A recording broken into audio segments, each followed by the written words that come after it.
नमस्कार दोस्तों, हमारे YouTube चैनल में आपका स्वागत है। कैसे हैं आप? आई होप बढ़िया होंगे, मस्त होंगे और अपने काम में व्यस्त होंगे। तो देखिए दोस्तों, आज ये CPU एक कस्टमर हमारे पास लेके आया है और कस्टमर बोल रहा है कि इसकी स्पीड स्लो हो गई है, तो इसकी स्पीड हमें ज़्यादा चाहिए, तो इसकी स्पीड बढ़ा के दो। तो देखिए स्पीड किस तरीके से क्या बढ़ाते हैं, क्योंकि कस्टमर को तो स्पीड चाहिए, उसको ये मतलब नहीं होता है कि इसको रैम बढ़ानी है, क्या करना है, हार्ड डिस्क चेंज करनी है, ठीक है, या SSD करना है, जो भी करना है। तो देखिए आज बताते हैं आपको। आजकल ये पुराने टाइप के CPU बहुत आते हैं, जैसे कोई नॉर्मल स्टूडेंट्स वगैरह चलाते हैं इसको, तो लेकिन इसकी स्पीड नहीं बनती है, विंडो 10 नहीं चलती है, इस तरीके की प्रॉब्लम आती है। तो कैसे आप सॉर्ट आउट करेंगे उसको। इससे पहले यदि आपने हमारे चैनल को सब्सक्राइब नहीं किया तो सब्सक्राइब जरूर कर दीजिए, लाइक शेयर ज़रूर कर दीजिए, जिससे कि ज़्यादा से ज़्यादा लोगों के पास ये वीडियो पहुंच सके। और हमारा एक व्हाट्सएप ग्रुप है, उसमें जुड़ने के लिए आप नीचे डिस्क्रिप्शन में लिंक दिया हुआ है, उस पर जाके जुड़ सकते हैं। और आपके सामने कोई भी प्रॉब्लम आती है इलेक्ट्रॉनिक्स रिपेयरिंग से रिलेटेड, तो आप हमारे साथ शेयर कर सकते हैं प्रॉब्लम। अब देखिए दोस्तों, तो कस्टमर बोल रहा है इसकी स्पीड बहुत धीरे है। तो देखिए स्पीड कैसे बढ़ा सकते हैं आप। वैसे रैम इसमें 4 GB है, तो रैम आप 4 से 8 कर देंगे, ठीक है, तो इतना फ़र्क नहीं पड़ेगा, क्योंकि बोर्ड भी इसमें 945 है। तो आजकल G31 बोर्ड है, 945 है, ठीक है, या 41 बोर्ड है, ऐसे बोर्ड कई लेके आते हैं और स्पीड स्लो होती है, ये समस्या होती है कस्टमर की।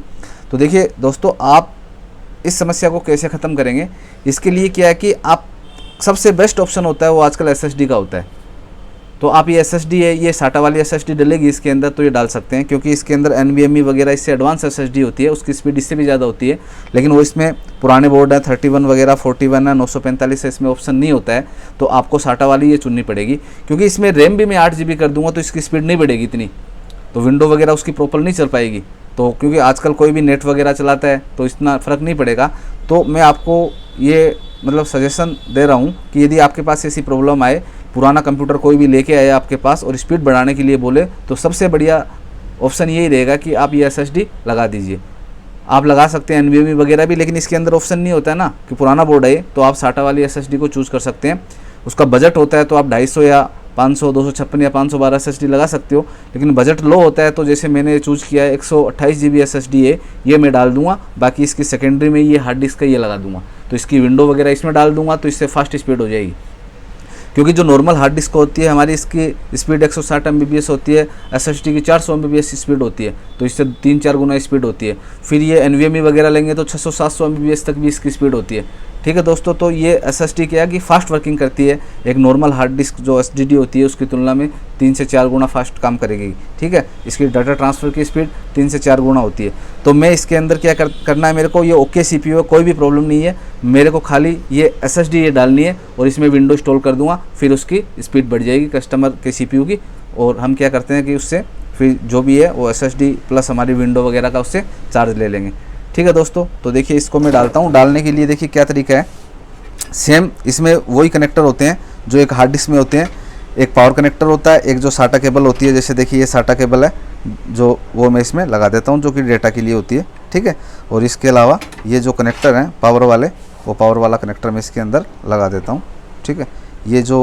ये वाला नहीं, डायरेक्ट वाला लगाना चाहिए आपको, ठीक है, जो डायरेक्ट होता है, क्योंकि इसमें कोई लूज वगैरह हो जाए तो विंडो चलने वगैरह में दिक्कत हो जाएगी। ये फिर बढ़ाने के लिए करते हैं, क्योंकि पहले वाले पावर सप्लाई में एक ही होता था SATA, तो ये 1 से 2 करने के लिए लगा देते हैं, ठीक है। या फिर ये कोई ख़राब हो जाता है तो लगाया होगा या एक्स्ट्रा, तो आपको डायरेक्ट वाले के अंदर लगाना होता है मोस्टली।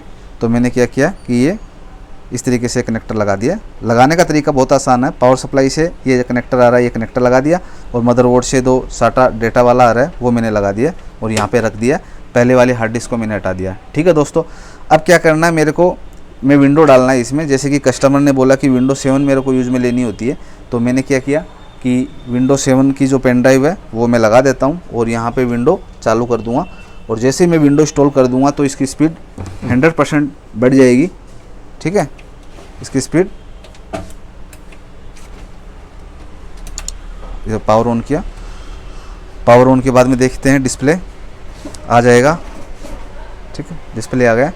और इसके बाद में हो सकता है विंडो भी ये डायरेक्ट ले लेगा। विंडो 7 की मैंने पेन ड्राइव लगा दी है, ये F1 बोल रहा है क्योंकि CMOS date and time not set लिखा है, ठीक है।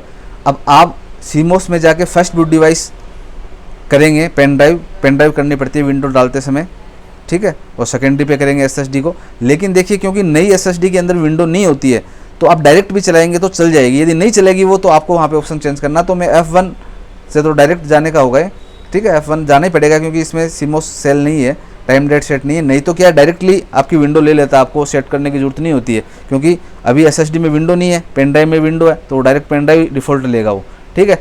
लेकिन देखिए इसमें टाइम डेट सेट नहीं है, एरर दे रहा है तो मेरे को F1 करके जाना पड़ रहा है यहाँ पे, ठीक है। तो आप चेंज कर सकते हैं यहाँ पे, फर्स्ट बूट डिवाइस SSD कर सकते हैं। एडवांस में गए, ठीक है, एडवांस में जाने के बाद में देखिए एडवांस में नहीं, देखो यहाँ पे क्या लिखा है, फर्स्ट ये हार्ड डिस्क, ये जेब्रोनिक्स की SSD ली है, ठीक है। और इसमें देखिए क्या है, इसमें फर्स्ट पे मैं USB स्कैन डिस्क ये कर देता हूँ, ठीक है, हमारी SSD कर देता हूँ। सेकंड पे कर देता हूँ मैं जो भी SSD है जेब्रोनिक्स की, वो कर देता हूँ, ठीक है दोस्तों।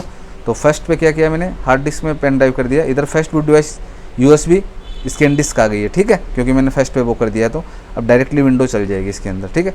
वैसे भी चल जाती लेकिन ये इसलिए जाना पड़ा क्योंकि एरर दे रहा था, F1 दे रहा था कि टाइम डेट नोट सेट।